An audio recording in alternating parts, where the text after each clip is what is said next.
नमस्कार, मैं डॉक्टर अर्चना जोशी, सह आचार्य ड्राइंग एंड पेंटिंग। प्रिय विद्यार्थियों, आज हम चर्चा करते हैं बाघ गुफा के चित्रों की। बाघ गुफा भारतीय भित्ति चित्रण परंपरा की अगली कड़ी है। इस कड़ी में सबसे पहले हम नाम लेते हैं जोगीमारा गुफाओं का। भारतीय गुफा चित्रों की इस परंपरा का प्रतिनिधित्व अजंता और उसके बाद बाघ की कला में देखने को मिलता है। ये कहा जा सकता है विद्वानों के अनुसार कि अजंता की गुफा नंबर 1 और 2 का जिस समय निर्माण हो रहा था, उसी समय चित्रों का एक दल बाघ नामक स्थान पर मूर्ति और चित्रों की एक नई नगरी बसा रहा था। बाघ की ये गुफाएं कहाँ अवस्थित हैं? तो बाघ की ये गुफाएं मध्य प्रदेश के धार जिले में अवस्थित हैं, जो अजंता से बहुत ज्यादा दूर नहीं है। ये बाघ की गुफाएं नर्मदा की एक सहायक नदी बाघिनी के किनारे फैली विंध्य की पर्वत श्रेणी पर एक चट्टान पर खुदी है। बाघिनी नदी का नाम बाघ ग्राम के पास खुदी होने के कारण बाघ रखा गया। इन चित्रों की उन्हें खोज कब की गई? तो इन चित्रों का पता भी अजंता की खोज के कुछ समय पूर्व ही लगभग 1818 में लेफ्टिनेंट डेंजरफील्ड ने लगाया। उन्होंने गुफा का संक्षिप्त विवरण बंबई की साहित्यिक विनिमय संघ के द्वितीय अंक में छपाया था। जब बाघ की गुफाओं का पता लगा और इनके चित्रों ने लोगों का ध्यान आकर्षित किया, तब 1920 में चित्रकार मुकुल डे ने इन चित्रों की प्रतिलिपियां तथा स्केच तैयार किए। उन्हें 1921 में असित कुमार हल्दर व नंदलाल बोस जैसे चित्रों ने फिर इन चित्रों की अच्छी प्रतिलिपियां तैयार की। ये गुफाएं संख्या में कितनी है? जिस प्रकार हमने ये जाना था कि अजंता की कुल 30 गुफाएं हैं, उसी प्रकार बाघ की ये कुल 9 गुफाएं हैं।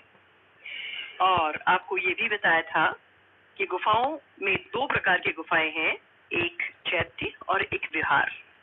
तो ये सारी जो 9 गुफाएं हैं बाघ की, ये विहार गुफाएं हैं। विहार अर्थात वो गुफाएं जो बौद्ध भिक्षुओं के निवास स्थान हुआ करते थे। प्राचीन काल में विद्वान बौद्ध भिक्षुक तथा युआन चांग और फाइयान आदि चीनी यात्री यहाँ आए थे, अतः यह लगता है कि यह बौद्ध धर्म का प्रमुख केंद्र रहा होगा।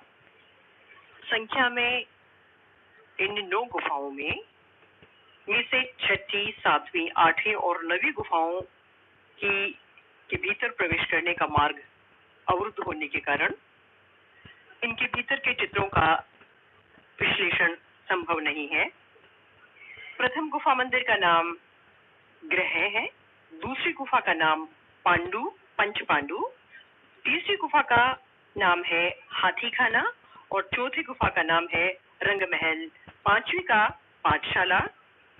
इस तरह से ये 5 गुफाएं हैं जहां कुछ चित्र भी अवशिष्ट हैं और जिसके भीतर जाया जा सकता है। गुफाओं का निर्माण काल विद्वानों के अनुसार 5वीं शताब्दी से 7वीं शताब्दी के मध्य बताया गया है। यहाँ अभी तक कोई शिलालेख तो नहीं मिला है, लेकिन गुफा नंबर 2 के पास मलबे से ताम्रपत्र मिला है, जो गुफाओं को पहली सदी में निर्मित होने का संकेत देता है। ऐसा लगता है कि गुफाओं का निर्माण काल अजंता के साथ साथ चला हो, क्योंकि चित्रों की अंकन विधि से इनका अजंता की गुफा 16 और 17 के समकालीन होना प्रतीत होता है। तो अब तक हमने ये जाना कि बाघ की ये गुफाएं कहाँ अवस्थित हैं, इनकी खोज कब की गई और इनकी प्रतिलिपियां कब और किसने बनाई तथा इसका निर्माण काल क्या है। इन गुफाओं में से कौन सी गुफाओं में चित्र देखे जा सकते हैं और कौन सी गुफाओं में जाने का मार्ग अवरुद्ध है और उन गुफाओं के नाम क्या हैं, इन गुफाओं का निर्माण काल क्या है और अब हम इन गुफाओं के अंदर अवस्थित चित्रों के बारे में थोड़ी सी चर्चा करेंगे। पहली गुफा का नाम है गृह गुफा, जो बौद्ध भिक्षुओं के निवास हेतु बनाई गई लगती है। इस गुफा में कोई मूर्ति या चित्र नहीं है। दूसरी गुफा 5 पांडवों की गुफा कहलाती है। लगता है ये गुफा किसी समय संपूर्ण चित्रित रही होगी। आज भी गुफा की दीवारों पर मानवाकृतियों वाले संयोजन तथा छत पर बेलबूटों के आकर्षण के कुछ स्फुट व बिखरे हुए संदर्भ नजर आते हैं। यात्रियों तथा साधुओं के भोजन आदि बनाने से धुएं, चमगादड़ व जीव जंतुओं तथा देखरेख के अभाव में प्राय सभी चित्र काल कल्वित हो गए हैं। केवल सोचने के लिए कुछ चिन्ह मात्र ही रह गए हैं। तो इस प्रकार दूसरी गुफा में हमने देखा कि कुछ चित्र ही अब देखने मात्र को लगता है कि यहाँ चित्र रहे होंगे, जबकि पहले ऐसा लगता है कि पूरी गुफा चित्रों से सजी रही होगी। अब चर्चा करते हैं तीसरी गुफा। तीसरी गुफा जो हाथी खाना नाम से प्रसिद्ध है, इसमें भी चित्रों के किंचित ही अवशेष दिखाई देते हैं, बल्कि नए के बराबर चित्र ही अवशिष्ट रह गए हैं। चर्चा करते हैं चौथी गुफा का। चौथी गुफा का नाम है रंगमहल। इस गुफा के चित्र 6वीं शताब्दी में बने लगते हैं। इस गुफा का चैत्याकार गवाक्ष है तथा पद्मासीन बुद्ध प्रतिमा के इस गुफा में बने होने से लगता है कि ये चैत्य हेतु ही प्रयोग होती रही होगी तथा किसी समय यह चित्रों से संपूर्ण सुसज्जित रही होगी। इसी से इसे रंगमहल कहा जाने लगा। इस गुफा के बाहर बरामदे में लगभग 45 फीट लंबा और 6 फीट चौड़ा टुकड़ा शेष है। इस पर यहाँ बाघ चित्रों के झलक रूप में नयनाभिराम चित्र मिलते हैं। यह चित्रित टुकड़ा गुफा नंबर 5 के द्वार के समीप फैला है। इस टुकड़े में 6 चित्र हैं। पहला चित्र वियोग। इस चित्र में 2 स्त्रियां एक मंडप में बैठी है। शोकाकुल एक स्त्री चित्रतल के मध्य में अपने सफेद आंचल में मुंह छुपाए बैठी है।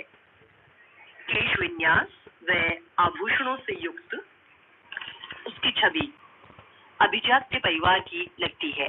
दूसरी स्त्री इस शोकाकुल महिला को धीरज बंधा रही है।